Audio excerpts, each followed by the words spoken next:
This is CBS News Chicago.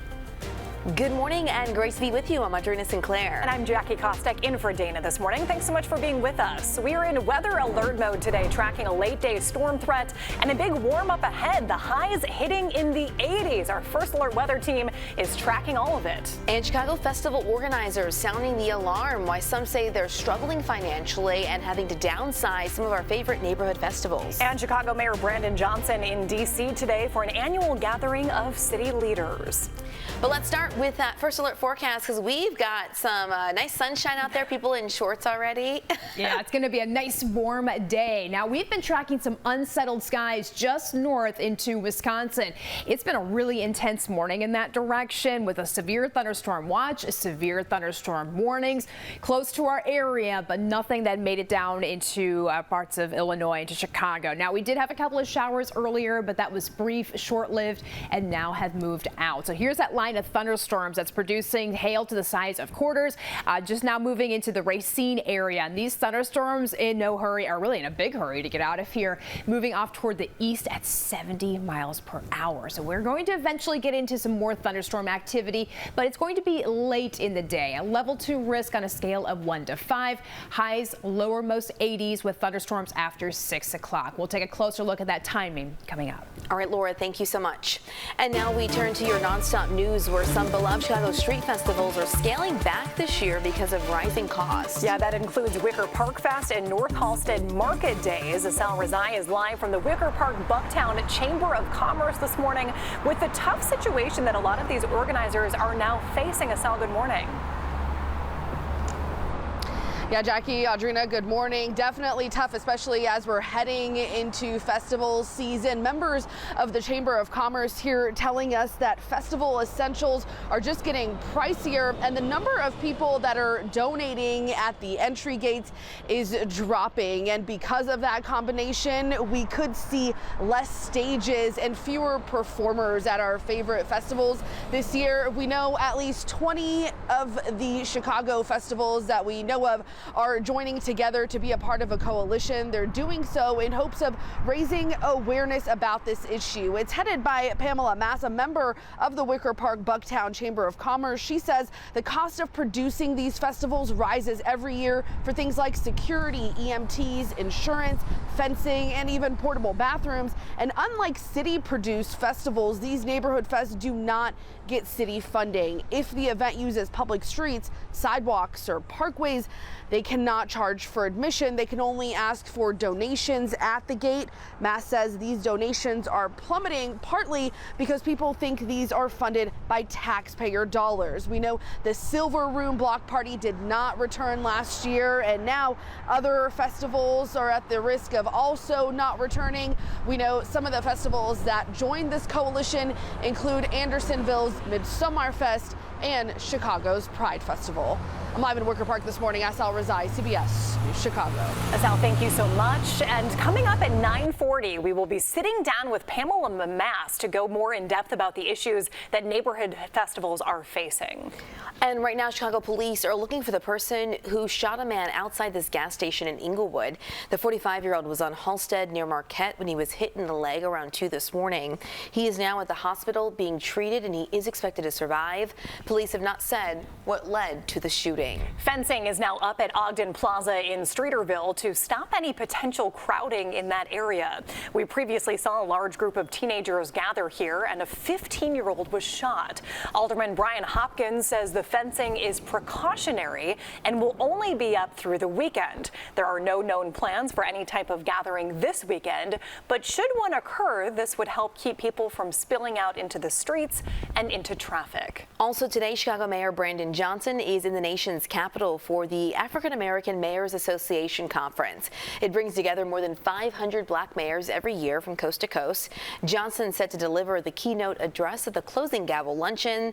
The last time Mayor Johnson was in D.C., he was testifying before a congressional committee on Chicago's sanctuary city status. Well, now to the latest on the shooting at Florida State University. This morning, police in Tallahassee are working to find out a motive. And 2 people were killed on campus yesterday, another 6 taken to the hospital. Jared Hill has more on the suspect who's now in custody. Horror on the campus of Florida State University. Oh my gosh. Students scrambled for safety as a man opened fire Thursday. Holt Mendez says he ran once he saw the shooter. As soon as I thought I was in a somewhat safer position, i.e. out of the immediate sight of the gunman, I said, okay, need to start getting people to call 911. Officers swarmed the campus as some students hid in classrooms. 2 people were killed, neither students. 6 others taken to the hospital, including the suspected gunman. Authorities identified him as 20-year-old Phoenix Eichner, an FSU student and the stepson of a Leon County Sheriff's deputy. Unfortunately, her son had access to one of her weapons, and that was one of the weapons that was found at the scene. These things are terrible. President Trump offered condolences. This latest school shooting has reignited conversations about gun safety. The Florida legislature is coincidentally considering removing laws enacted after the 2018 Parkland High School shooting. At FSU, the campus is turning to healing, a free meal, and a growing memorial. It's little things like this that, kind of help distract us a little bit. Marking a day many will never forget. Jared Hill, CBS News. FSU has canceled classes, sports, and activities through the end of this week. Well, the attack on a Yemen oil port marks the single deadliest known attack under President Donald Trump's campaign targeting Houthi rebels. The rebel group says at least 74 people were killed, another 771 hurt. The U.S. military confirmed yesterday it did hit the oil port, but they say the strike was not intended to harm anyone. Houthi officials warn the U.S. will be held responsible for the, quote, repercussions of its escalation. The strikes are the latest move in a months-long U.S. effort to disrupt Houthi weapons smuggling and revenue streams. Hamas says it is ready to release all remaining hostages to end the war in Gaza. Reuters reports the group's Gaza chief said in a televised speech that Hamas will no longer agree to temporary deals and is now ready to engage in comprehensive package negotiations to release all hostages. In return, they want the release of Palestinians jailed by Israel and reconstruction of Gaza. Defense attorneys for Sean Diddy Combs are in court today trying to postpone his sex trafficking trial. A judge will hear arguments on whether or not to delay the jury selection by 2 months. His attorneys say they need some more time to prepare his defense. Combs has been in jail since September. He's pleaded not guilty, and that hearing begins at 10 this morning. Luigi Mangione has been indicted on federal charges, including murder with a firearm and stalking. The 26-year-old is accused of killing United Healthcare CEO Brian Thompson back in December. The Justice Department is seeking the death penalty for Mangione. He has pled not guilty to New York State charges. Still ahead, the Trump administration's crackdown on college campuses continues, leaving many students outraged and concerned. We speak with a local legal clinic about the ongoing impact. And stunning bouquets, but they're not flowers. So how a Northwest suburban woman is growing these in her kitchen. Well, today's our one-day warm-up into the 80s. We've got some cooling changes and a couple of rounds of thunderstorms in your weekend forecast. Welcome back this morning. Today is Good Friday, when Christians mark the day Jesus was crucified. This is a live look at St. Peter's Church in the Loop, where hundreds of people will be part of a silent procession for the way of the cross. They'll follow the cross from Madison and Clark through the streets to Holy Name Cathedral. And now to Little Village, where Stations of the Cross is about to get underway. This is at the Cristo Rey Parish at Epiphany Church on 25th and Keeler. Believers will walk about 2 miles down 26th Street to La Velita Park. The church will then have priests available for confessions. And a live look now from Pilsen, where the Living Way of the Cross is also getting underway. It's the 48th annual event. This one will begin with the Last Supper at 18th and Halsted and then travel west to Harrison Park for a reenactment of the crucifixion. It will end with Jesus being laid in the tomb, which will happen at St. Pius Church on 19th and Ashland. And this evening, Cardinal Blaise Cupich will preside over Good Friday service. This is video from last night's Holy Thursday service at Holy Name Cathedral. The Archdiocese of Chicago welcomed 12 people to participate in the washing of the feet ritual. Tonight's service at Holy Name is the commemoration of the Lord's Passion. It starts at 5. And a 19-foot tall wooden cross is now up at Daly Plaza. It's in preparation for the 18th annual Easter service this Sunday. A variety of denominations will come together for music, worship, and for prayer. They're out there under a little bit of sunshine. Some of it's being covered by the buildings. Exactly. Well, imagine receiving a bouquet so stunning that you wouldn't dare pluck a petal until you realize it's not really made of flowers at all. Yeah, Dana Kozlov may not be here with us this morning, but she's still here in spirit and with the story of a Roselle woman turning the art of baking into floral masterpieces. Meet Yola Kalski, whose talent for turning buttercream into art often catches her customers by surprise. I love when the people, come in and come to the door and look on a bouquet and just, that's the moment. Yola, at age 62, is self-taught, watching videos on YouTube. I try and practice, and that's what is today. It all started with a simple request. Her granddaughter asked for cupcakes for her graduation. Fast forward a couple years, and her hobby has bloomed into a thriving home business. Oh, I love to do this. They make me calm. They make me happy. Each bouquet creation is handcrafted with no two arrangements looking alike. It takes time and patience to create the perfect petal.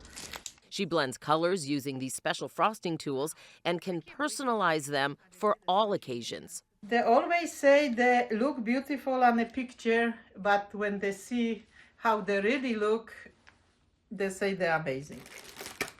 This isn't a one-woman production. Yola recruited her husband, John, to be part of it. What I'm doing, try to show they're going to stand in a position so they look like an original, like a bouquet look like. And that was a big challenge. He also taught himself how to make the base to hold each cupcake in a perfect arrangement. So we watched some videos what other people doing, how they're doing, and I come up with the idea.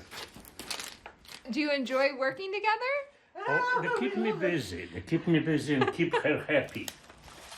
With every swirl of buttercream, her cupcake bouquets take about 2 hours to create. For Yola, it's not just about how her cupcakes look, it's how they make people feel. My mom loved this. She never, have anything like this, never see anything like this. That's so beautiful. She don't want to eat it. Stuff like that. So they sometimes just make me, cry. Each order is baked with love, frosted with care, and wrapped up with just the right touch.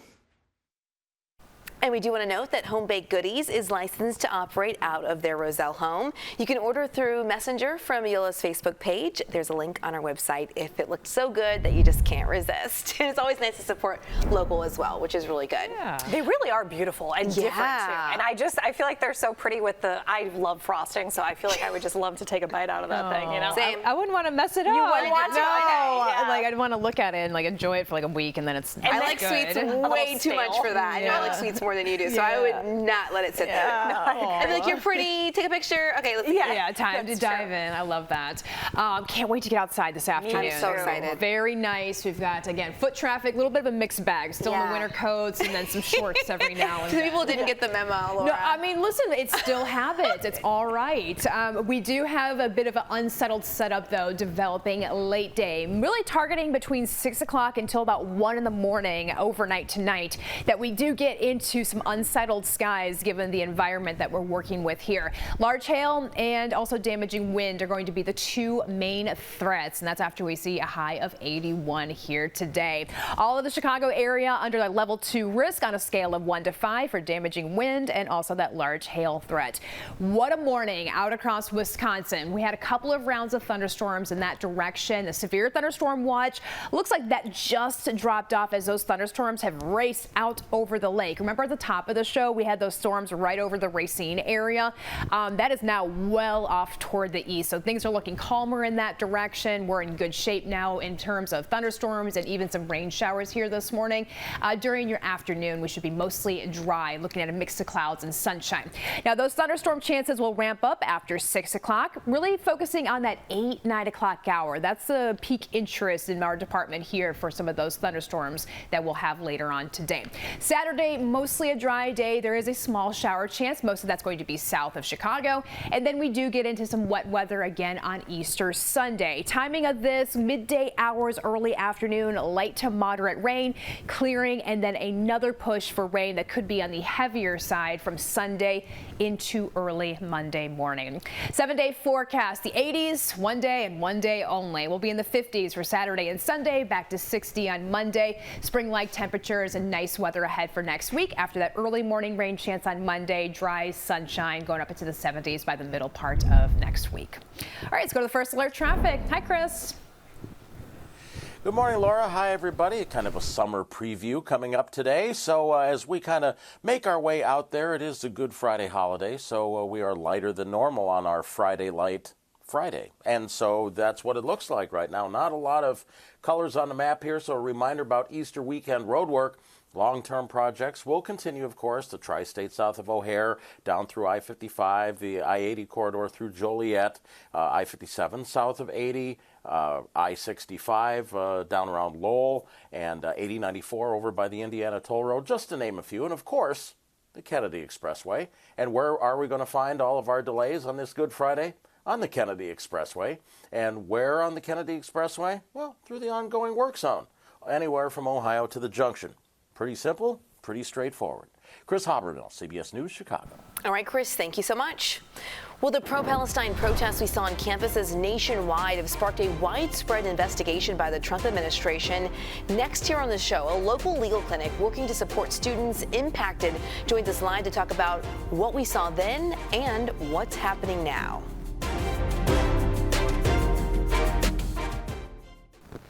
Well, the Trump administration's crackdown on college campuses in the wake of pro-Palestinian protests is quickly escalating, leading to both outrage and also concern at schools nationwide. Yesterday at Northwestern University, here close at home, faculty and students held rallies as part of a larger national day of action.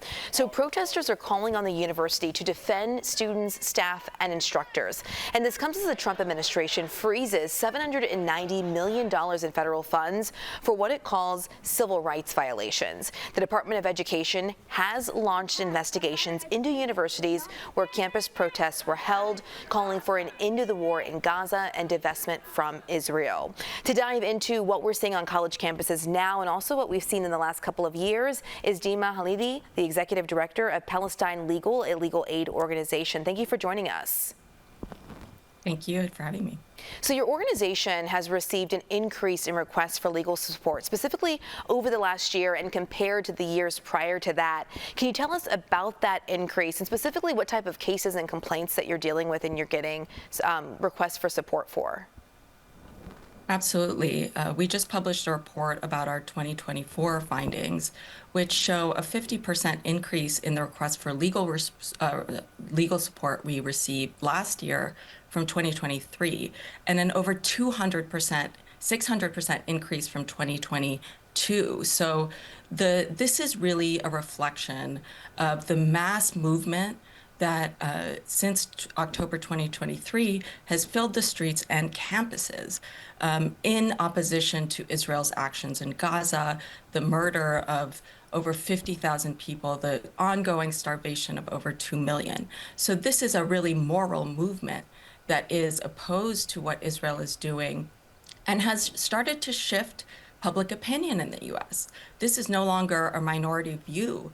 The majority of people in the U.S. see what Israel is doing as wrong and want to stop it and don't want the U.S. to continue to fund it and to supply the weapons that enable it, right? So what we're seeing on campus right now is that there has been an enormous backlash against this incredible student movement that is driven by the moral imperative to stop a genocide.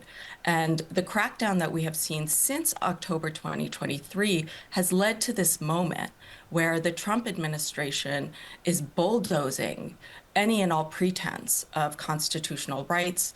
And we're now seeing universities and courts stand up to this agenda to destroy not only institutions like universities, but our very fundamental constitutional rights.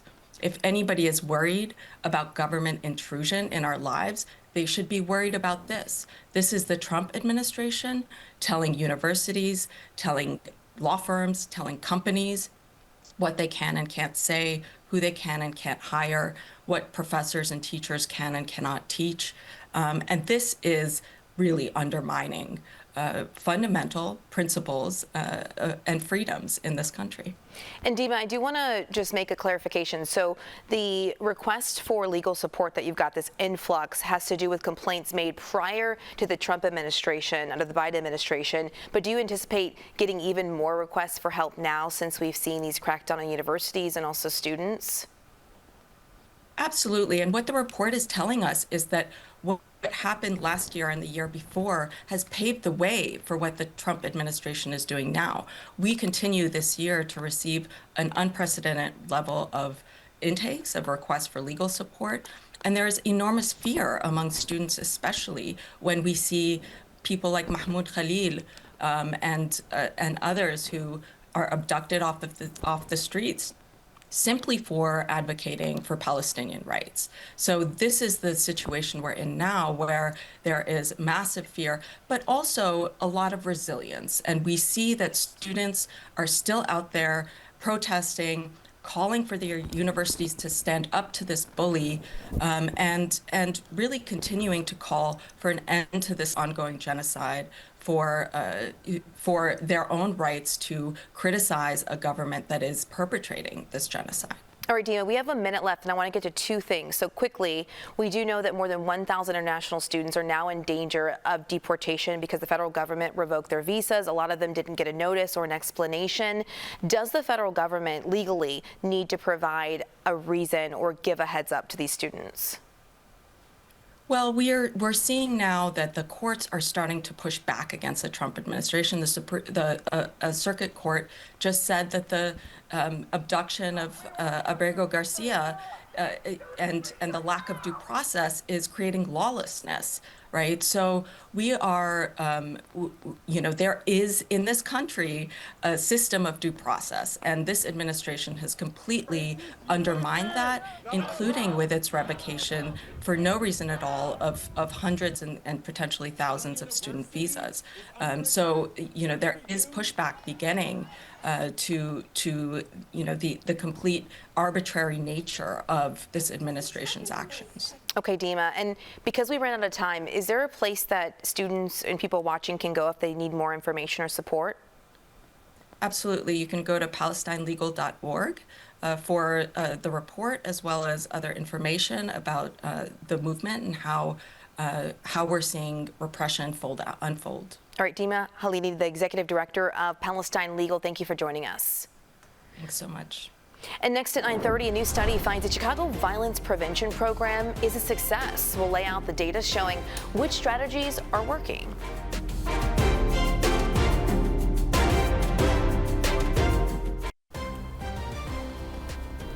This is CBS News Chicago.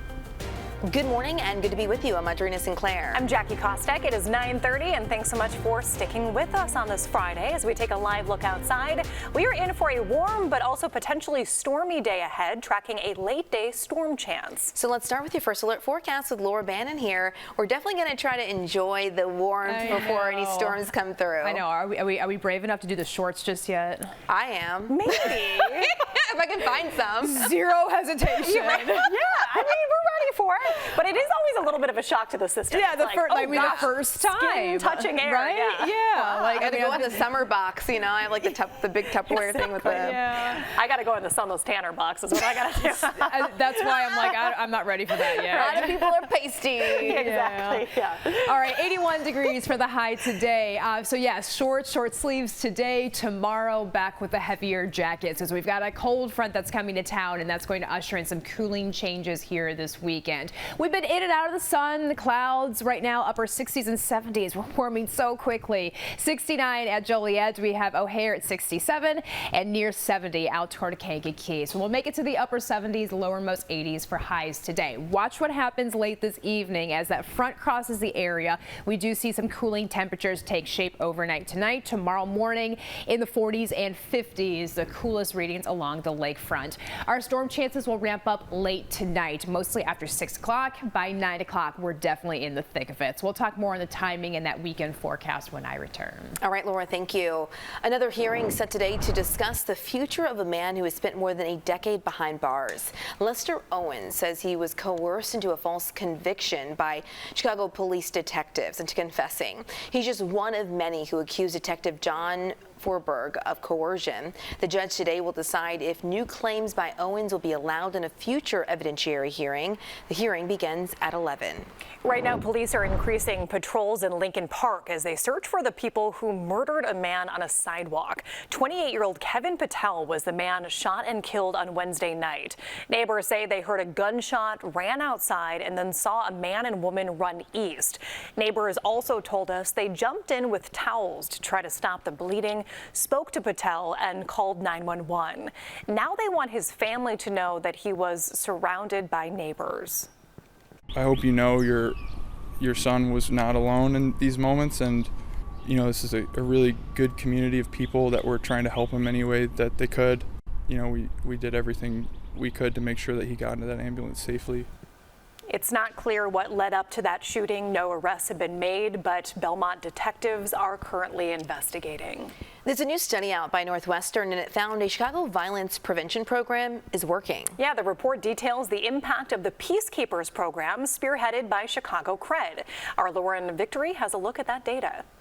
Today's is honestly a chance to say thank you. Former U.S. Secretary of Education Arne Duncan is expressing gratitude to all these people in orange and yellow. They're called peacekeepers. Every time we save a life or bring or stop something, I'm gratified. Jamon Crawford's work reduces the amount of times we see crime scenes like this. He gives an example. At the liquor store, we had two teenagers. One had a knife, was trying to cut the other one, and by us pulling up, we was able to mediate the situation. Similar instances of peacekeeping in Chicago and the suburbs happened more than 2,100 times between July 2023 and December 2024. Those tense situations where violence interrupters intervened were resolved almost 70% of the time. That's according to a data analysis by Northwestern's Center for Neighborhood Engaged Research and Science. Let me just start with the headline. There is a clear correlation between the work of peacekeepers and the declines in gun violence at hotspots and their surrounding communities. Communities including Harvey and other south suburbs. Calumet City, Markham. Dominique Jasmine Smith coordinates the dispatch of more than 60 peacekeepers outside Chicago limits. The reality is that the things that take place in the city are the same things that are taking place in the suburbs, whether that pertains to violence, whether that pertains to mental health concerns. Applause, free lunch, and photo op felt good for the hundreds of peacekeepers on hand. Underneath it all, a concern if the stats can continue moving in the right direction. To actually verbally express their appreciation, it means a lot to us, but we want to make sure that they continue to show us appreciation by fighting and securing those funds and resources to help us to keep doing the work. That was our Lauren Victory reporting. Governor J.B. Pritzker was also at that event yesterday, and he warned about potential cuts to anti-violence programs, saying that public safety is under attack by the Trump administration. A memo from the U.S. Department of Health and Human Services proposes eliminating entirely all federal violence intervention funds. I'm just going to say out loud what I know a lot of us are thinking in this room. Donald Trump is okay if people in Chicago die. Why? Because he wants to cut life-saving programs. That's what's going to happen. People will die if we cut violence intervention programs. The Peacekeepers program goes. That Northwestern study credits the program for helping reduce gun violence in Chicago by 41%. Northwestern researchers looked at more than 200 hotspots where peacekeepers are stationed.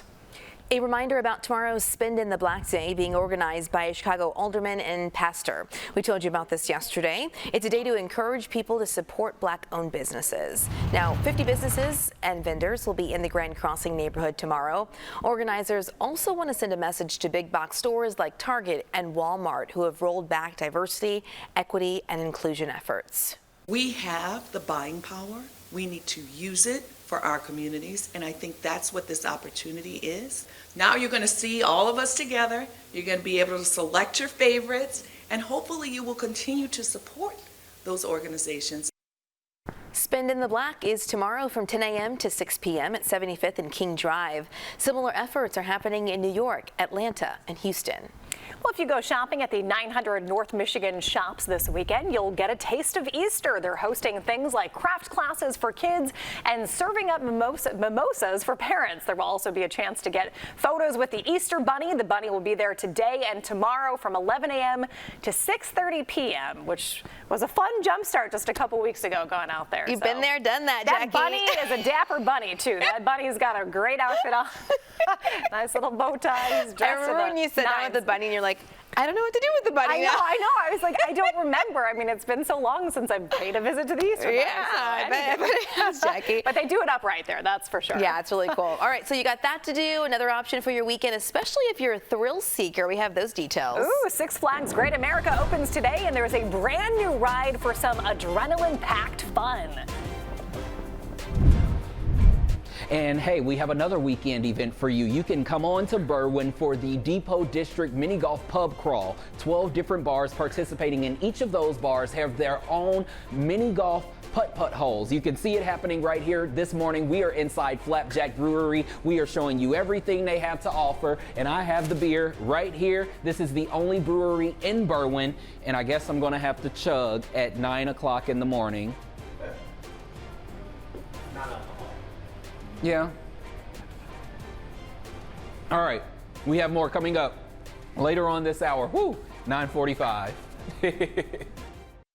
Well, you know, Jackie, when you think of summer in Chicago, you might imagine just the countless street fests in all of our amazing neighborhoods. But organizers are now sounding the alarm. They're really trying to get people's attention and let them know that they're not getting enough donations to keep up with the rising cost of keeping these fests going. Yeah, so 20 Chicago street fests are forming a coalition to try to bring awareness to this. So joining us now, the woman leading that charge, Pamela Moss, Executive Director of the Wicker Park Bucktown Chamber of Commerce. So Pamela, thank you so much for joining us this morning. Let's dive right in with Wicker Park Fest and North Halsted Market Days. They're among the fests being impacted. When we talk about the festivals looking different, what does that mean to folks? Like, what actually is going to be different about these festivals?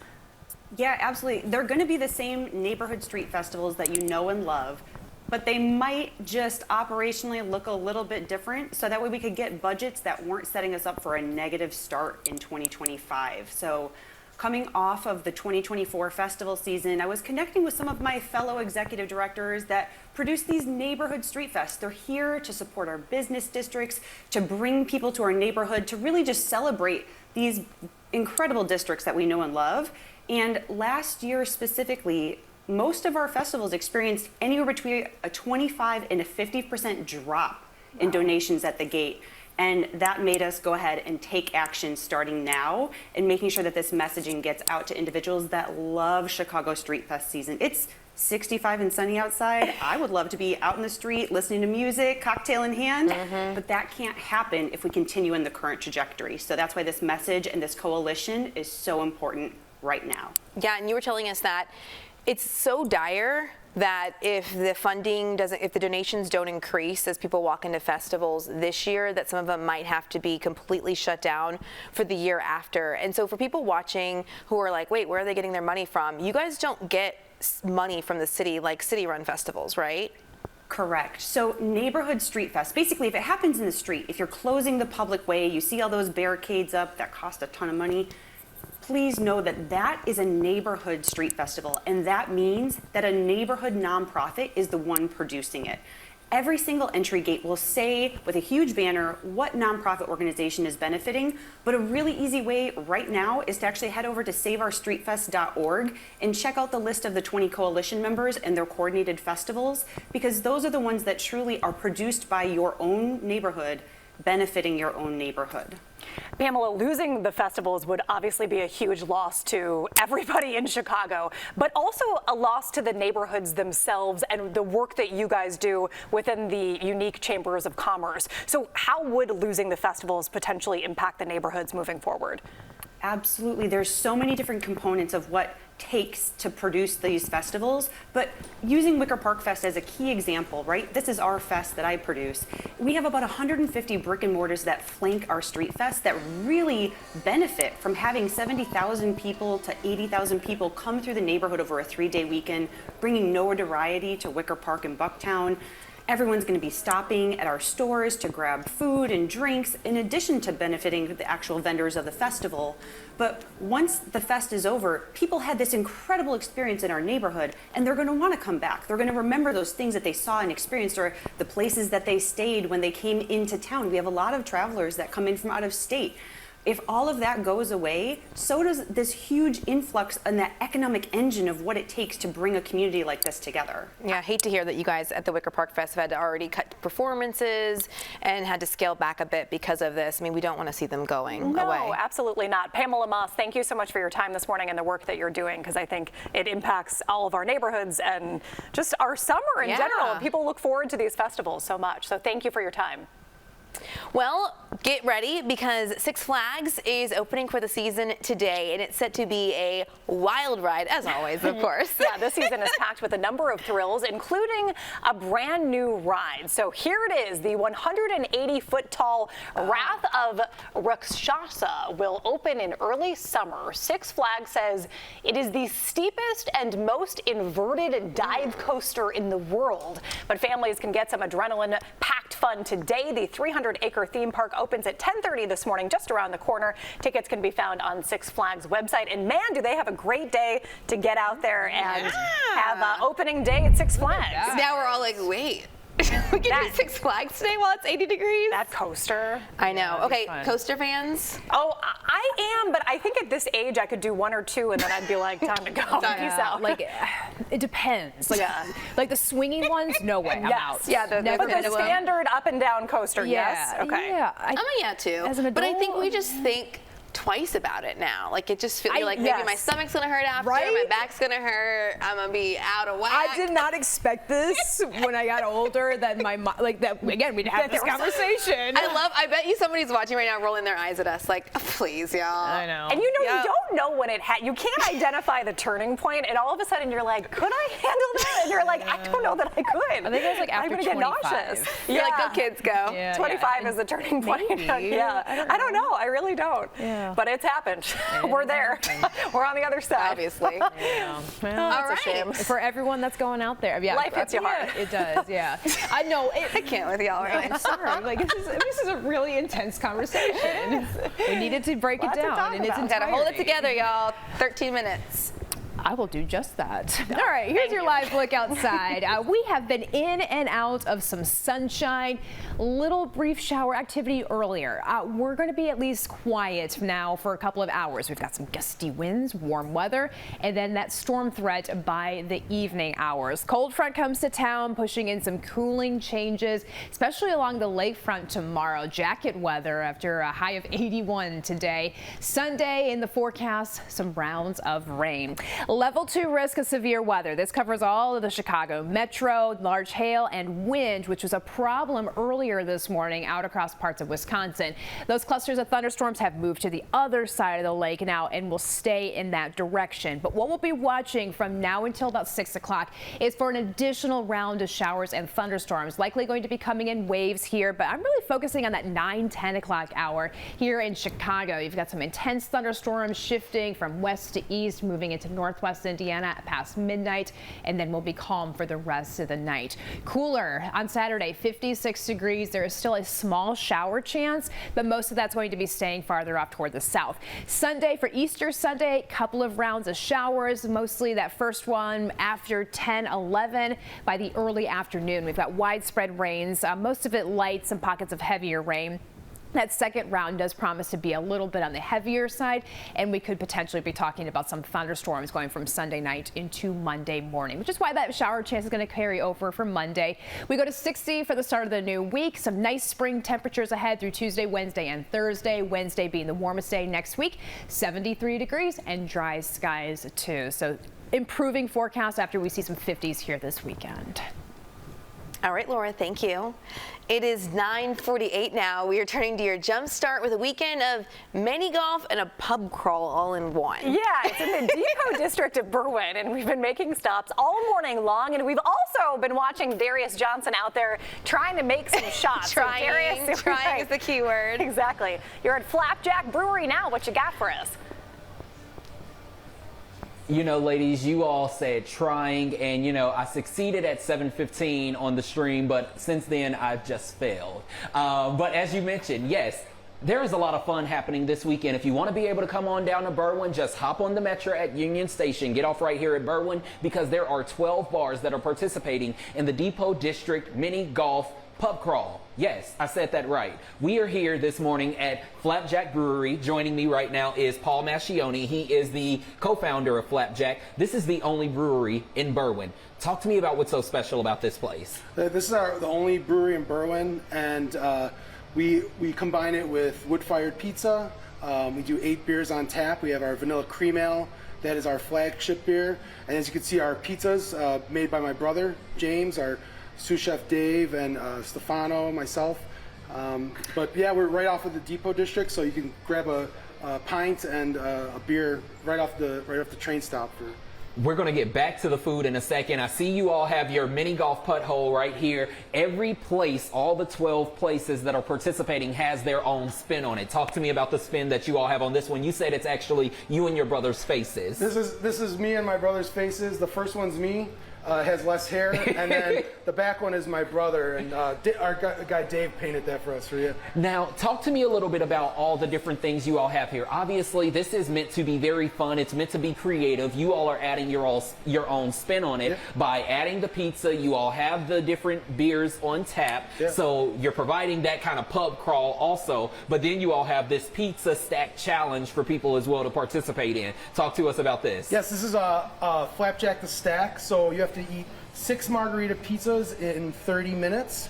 If you get it, you get this nice t-shirt, you get your name on this plaque, and then also the pizzas are free.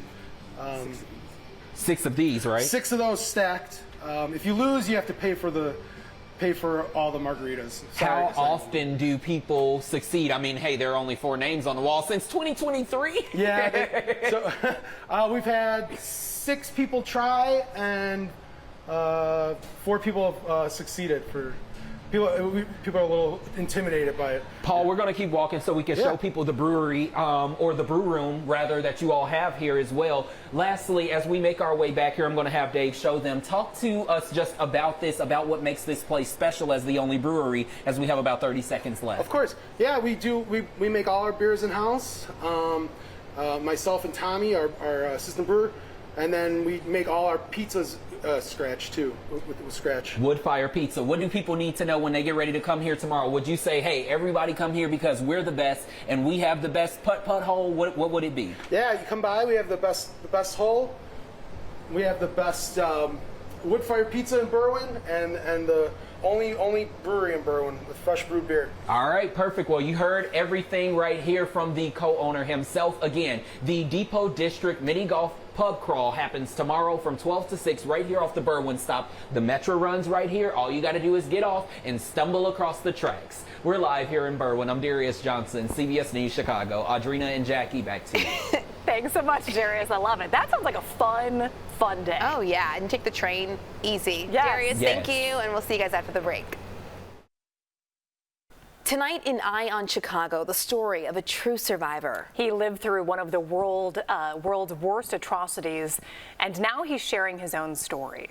So Kitso Kazito was just 15 when his world fell apart. In the spring of 1994, Rwanda was a war-torn bloodbath. Hutu extremists wanted to rid the country of the minority Tutsis, people like Kazito and his family. Their tool, a well-planned genocide that left more than 800,000 people dead over the course of 100 days. He told our Dorothy Tucker that he survived by sheer perseverance. What does it mean to be a survivor of genocide? It's a mixed emotions because it's sign of a resilience. First, that's positive side of it.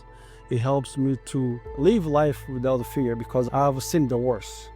But on the other side, it's a reminder that, the human being can turn to animals and, do some awful things.